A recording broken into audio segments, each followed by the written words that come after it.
Kinder, stellt euch doch da drüben hin.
Ich begrüße Sie alle sehr herzlich zur Stolpersteinverlegung für Jacques Decour, eigentlich Decour dem Stehcours Dimanche. Er nannte sich Jacques Decour, der ein Jahr, nämlich von 1930 bis 1931, als Lehrer hier an dieser Schule unterrichtet hat. Er ist im Februar 1910 in Paris geboren worden, ging ab 1940 in die Resistance, war dort also ein ganz wesentlicher Vertreter des Widerstandskampfes, ist am 17. Februar 1941 inhaftiert worden und am 30. Mai 1942 ist er ermordet worden. Ich begrüße Sie alle also noch einmal ganz herzlich hier und begrüße besonders auch die Spenderinnen und den Spender dieses Stolpersteins, das sind Renate und Norbert Pohlmann.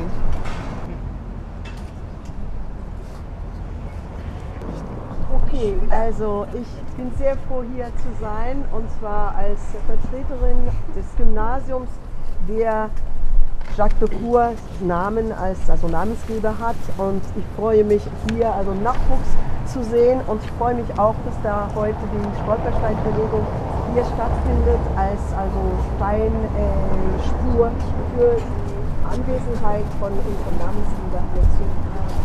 Ich möchte hier also jetzt auf Französisch den Abschiedsbrief von Jacques Decour lesen, also Teile von diesem Abschiedsbrief auf Französisch. Mes chers parents, vous attendez depuis bien longtemps une lettre de moi. Vous ne pensiez pas recevoir celle-ci. Moi aussi, j'espérais bien ne pas vous faire ce chagrin. Dites-vous bien que je suis resté jusqu'au bout digne de vous, de notre pays que nous aimons. Voyez-vous, j'aurais très bien pu mourir à la guerre, ou bien même dans le bombardement de cette nuit. Aussi, je ne regrette pas d'avoir donné un sens à cette fin. Vous savez bien que je n'ai commis aucun crime. Vous n'avez pas à rougir de moi. J'ai cru faire mon devoir de Français. Je ne pense pas que ma mort soit une catastrophe. Songez qu'en ce moment, des milliers de soldats de tous les pays meurent chaque jour, entraînés dans un grand vent qui m'emporte aussi. Vous savez que je m'attendais depuis 2 mois à ce qui m'arrive ce matin. Aussi ai-je eu le temps de m'y préparer, mais comme je n'ai pas de religion, je n'ai pas sombré dans la méditation de la mort. Meine lieben Eltern, seit langem wartet ihr auf einen Brief von mir. Ihr hättet nicht gedacht, ausgerechnet diesen zu erhalten. Und auch ich hatte gehofft, euch diesen Kummer zu ersparen.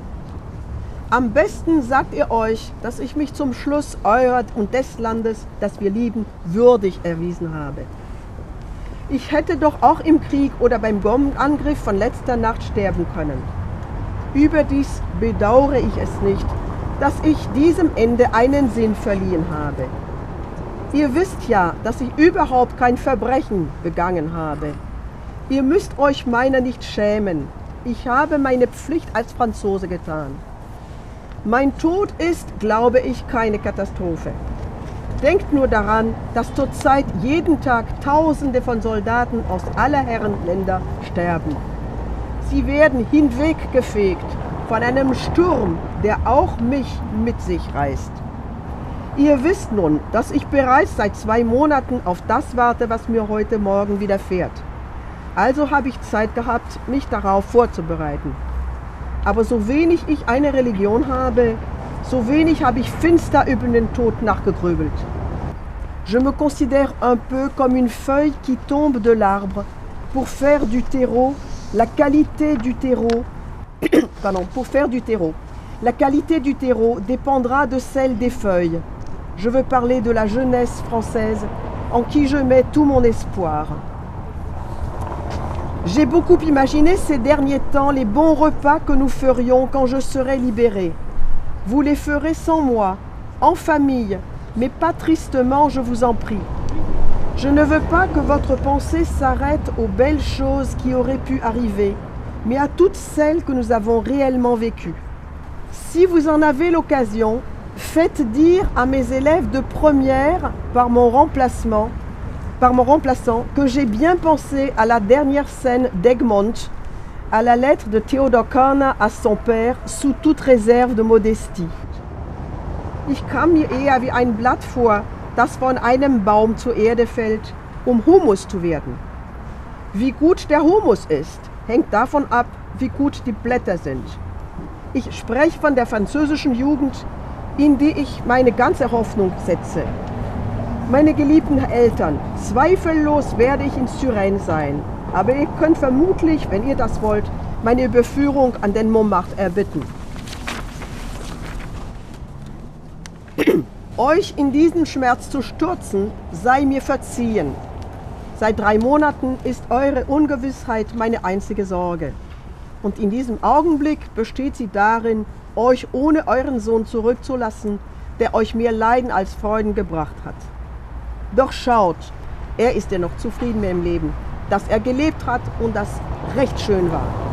Und nun einige Aufträge.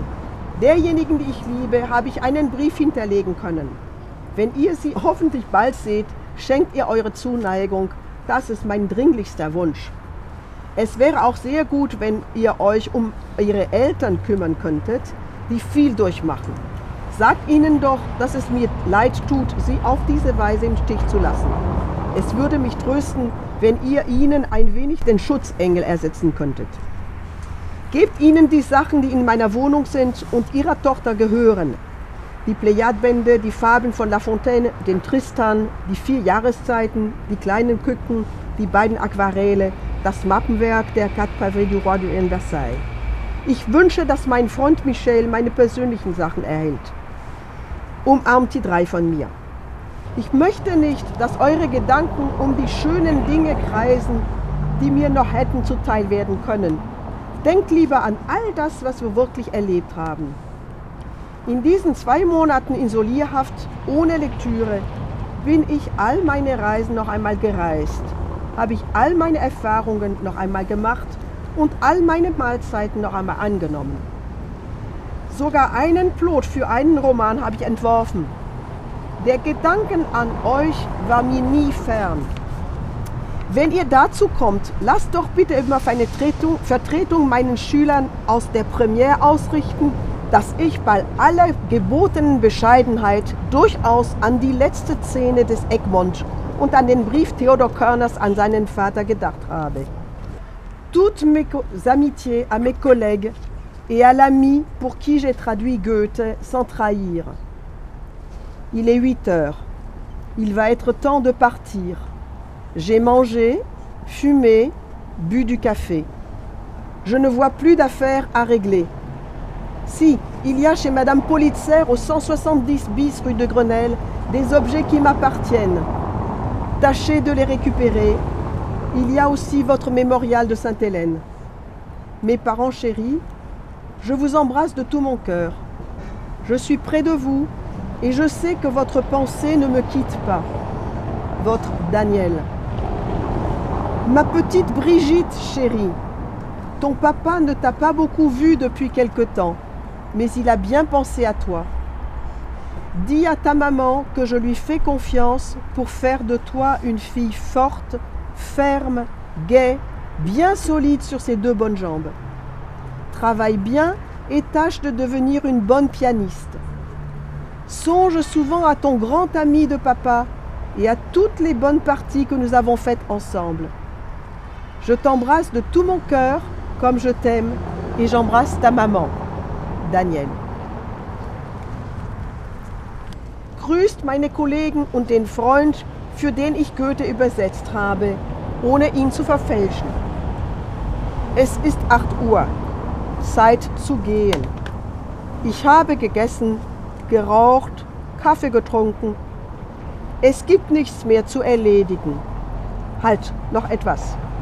Bei Madame Policière in der Rue de Grenelle finden sich Dinge, die mir gehören. Seht dort zu, dass ihr sie abholt. Meine lieben Eltern, ich umarme euch von ganzem Herzen.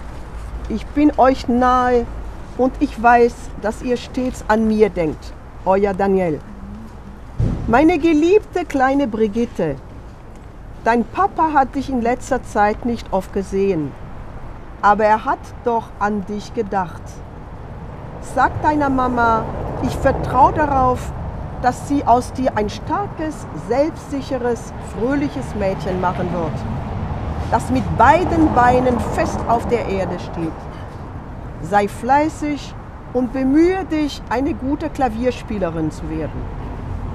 Denke oft an den Papa, deinen großen Freund, und an die vielen schönen Ausflüge, die wir zusammen gemacht haben. Ich umarme dich von ganzem Herzen und deine Mama auch, dein Daniel. Dankeschön. Ich glaube, die Schülerinnen und Schüler der 9. Klasse haben auch noch Texte vorbereitet, ja, die ihr noch vortragen wollt. Dann bitte ich euch jetzt darum, dass ihr das dann tut.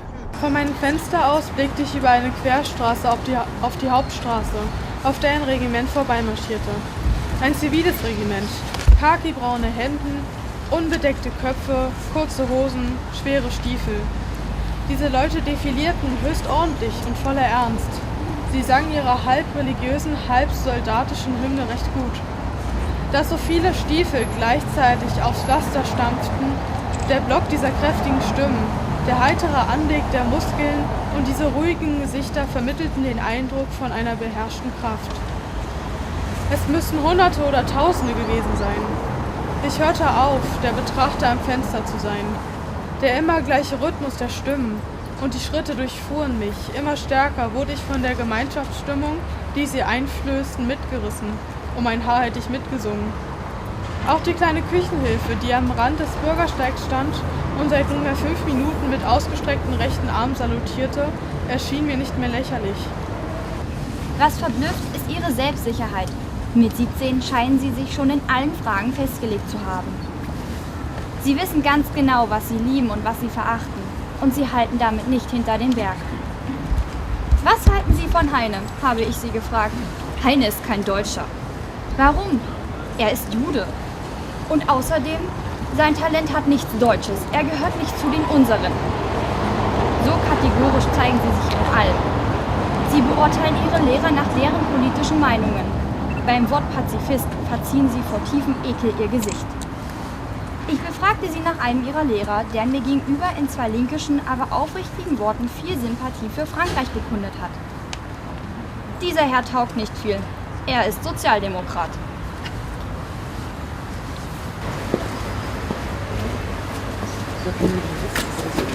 Je voudrais dire quelque chose en français parce que ich spreche nicht Deutsch.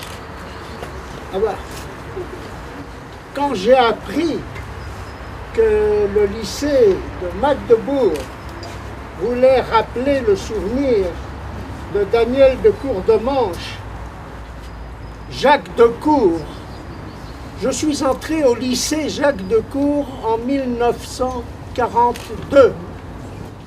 Jacques Decour venait d'être tué. Je suis entré au lycée et c'était l'occupation allemande à Paris. Et tous les élèves, je peux vous le dire, à l'unanimité, étaient contre l'armée allemande pour la victoire des Alliés.